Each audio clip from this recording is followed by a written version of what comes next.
এখন হচ্ছে আমরা হিপসোমেট্রিক প্রোফাইলটা করতেছি। হিপসোমেট্রিক প্রোফাইলের জন্য তোর প্রথম কাজ হচ্ছে তোর এই যেই টোপোশিট আছে, এই টোপোশিটের মধ্যে ক্লোজড কন্ট্যুর মানে হচ্ছে তোর বদ্ধ কন্ট্যুর, মানে যেই কন্ট্যুরগুলো লাগে গেছে এক জায়গায়, সেই কন্ট্যুর তোর 4টা বা 5টা খুঁজে বের করতে হবে, এরকম কাছাকাছি আছে এবং ছোট জায়গায় আছে, তাহলে তোর করতে সুবিধা হবে। এখন এই টোপোশিটে হচ্ছে তোর ধর এই যে এখানে 4টা কন্ট্যুর আছে, পাশাপাশি ক্লোজড কন্ট্যুর আছে, আমরা এইটুকু পাইছি, এটা তুই খুঁজে বের করছিস। হ্যাঁ, করার পরে এইটুকু অংশ তুই হচ্ছে ট্রেসিংয়ে ট্রেস করে নিবি। এখানে ধর ট্রেসিং বসাবি, এটা আমি সাদা কাগজ বসাচ্ছি, তোরা ট্রেসিং বসাবি পরীক্ষায়। বসায় ওই ট্রেসিংয়ে হচ্ছে এই কয়টা কন্ট্যুর ট্রেস করে নিবি। ধর আমি ট্রেস করে এই যে এই জিনিসটা পাইছি। এবার হচ্ছে তুই এই ট্রেসিংটা গ্রাফ পেপারের উপরে বসাবি।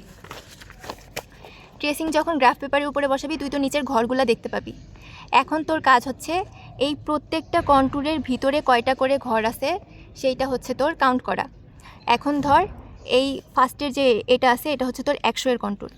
এখন 100 এর কন্ট্যুরের ভিতরে এর মধ্যে কয়টা ঘর আছে সেটা তুই কাউন্ট করলি। ধর 100 এর কন্ট্যুরের ভিতরে তুই 10টা ঘর পাইছিস। এবার তারপরে যেই কন্ট্যুর আছে, এটা ধর 200 আছে, তো তুই 200 এর কন্ট্যুরের ভিতরে এই যে এই জায়গাটায়, এইটুকু জায়গায় কয়টা ঘর আছে সেটা কাউন্ট করবি। করে আবার তুই ওটা লিখে রাখলি কয়টা ঘর পাইছিস। এটা আমি হাইপোথেটিক্যাল লিখতেছি নিজের মতো করে।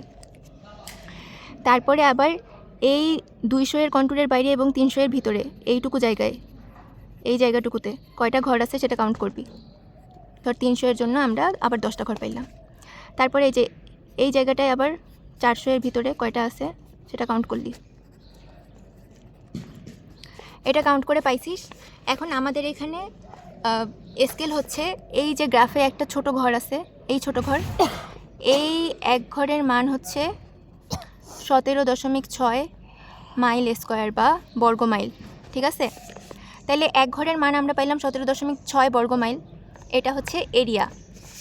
তাহলে আমরা এই যে 100 এর কন্ট্যুরের জন্য 10টা ঘর পাইছি, তখন আমরা হচ্ছে এই 17.6 গুণ করে দিলাম, দিয়ে একটা মান পাইলাম। তারপরে আবার 200 এর জন্য আরেকটা এরিয়া পাবো,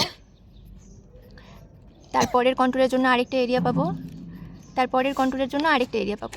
এভাবে তুই 4টা বা 5টা তোর কন্ট্যুর কাউন্ট করতে হবে। ঠিক আছে, এখন আমি হচ্ছে ক্লাসে যেই ম্যাথটা করছি ওই ম্যাথটা দেখাই দিই, তাইলে সুবিধা হবে। এটা কোন খাতা?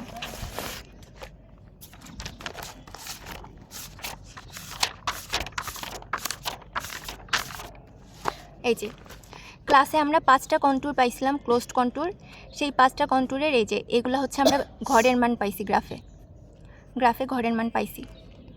পায়ে এই যে সেটাকে আমরা 17.6 দিয়ে গুণ দিয়ে এই মানগুলো পাইছি। ঠিক আছে, তুই এই যে যেই কয়টা মান পাইছিস এবার সব কয়টাকে যোগ দিবি, যোগ দিয়ে আমরা হচ্ছে এই মানটা পাইছি 3860.4। এবার তুই এখানে যেই মানটা পাবি এই মানটাকে 4 থেকে 5 ইঞ্চি স্কেলের মধ্যে নিতে হবে। তো এটাকে 4 থেকে 5 ইঞ্চি স্কেলে নেওয়ার জন্য তোর মানে যত দিয়ে এটাকে ভাগ দেওয়া দরকার তুই তত দিয়ে ভাগ দিবি। আমাদের এখানে এই মানটা 4000-এর কাছাকাছি আসছিল, তাই আমরা হচ্ছে 4 ইঞ্চি স্কেল নিছি। নিয়ে যেহেতু 4000-এর কাছাকাছি তাই 4 ইঞ্চির একটু কম নিছি, ম্যাম বলছে এটা ঠিক আছে। এখন এটা যদি আমরা 4000-এর মধ্যে নেই তাহলে তখন আমরা কি করছি,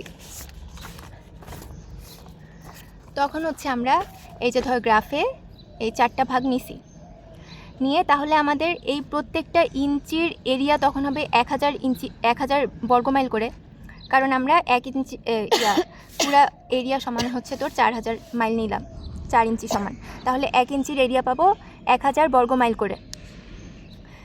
এই 1 ইঞ্চির এরিয়া যদি 1000 বর্গমাইল পাই তাহলে 1 ইঞ্চি 10টা ভাগে ভাগ করা আছে না, তখন হচ্ছে আমরা এই একটা ছোট ঘরের মান পাবো 100 বর্গমাইল করে, কারণ 1000-কে যদি আমরা 10 দিয়ে ভাগ দিই 100 আসে, তাহলে একটা ছোট ঘরের মান পাইলাম 100 করে। তো এখন আমাদের কাজ হচ্ছে এই যে এখানে তুই ফার্স্ট সবচেয়ে হাইয়েস্ট কন্ট্যুরের জন্য যে এরিয়াটা পাইছিস 58.8, এই 58.8 তোর এখন গ্রাফে বসাইতে হবে।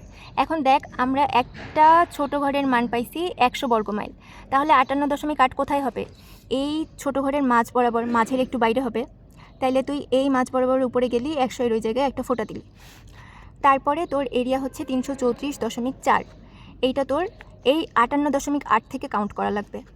তুই সরাসরি 58.8 থেকে 334.4 কাউন্ট করতে পারিস, এটা তোর ইচ্ছা। কিন্তু সুবিধা হয় তুই 58.8-এর সাথে 334 যোগ দিবি, যোগ দিয়ে যত আসে সেইটাকে তুই এই যে 0 থেকে কাউন্ট করবি। ধর 386 সামথিং আসলো এগুলো যোগ দিয়ে, হাইপোথেটিক্যাল। তখন তুই হচ্ছে 0 থেকে এই যে 300 পাওয়ার জন্য আমাদের 3 ঘর পর্যন্ত যাইতে হবে, 86, তাহলে লাস্ট ঘরের একটু আগে হবে, তাহলে ওইটা হচ্ছে তুই আবার 900-এর ওই জায়গায় দিলি ফোঁটা।